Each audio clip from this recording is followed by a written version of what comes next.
Povestea serverului Bluebugged începe în anul 2012, într-o perioadă în care jocul era foarte popular în România. La început, serverul era doar unul dintre multele locuri în care jucătorii intrau pentru a-și crea un personaj și pentru a începe o viață virtuală. Cu timpul însă, Bluebugged a început să atragă din ce în ce mai mulți oameni. În primii ani, serverul s-a dezvoltat rapid.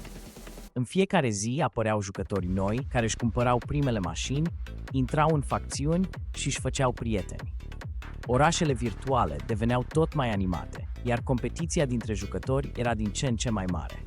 Pentru mulți, Blue nu mai era doar un server de joc, ci devenise un loc în care petreceau ore întregi și construiau amintiri.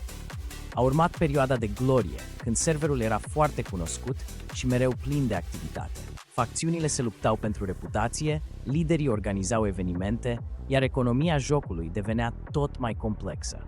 Jucătorii își stabileau obiective, să cumpere o casă, să conducă o afacere sau să ajungă printre cei mai respectați membri ai comunității. Odată cu trecerea anilor, interesul pentru San Andreas Multiplayer a început să scadă, însă Bluebugged a continuat să existe.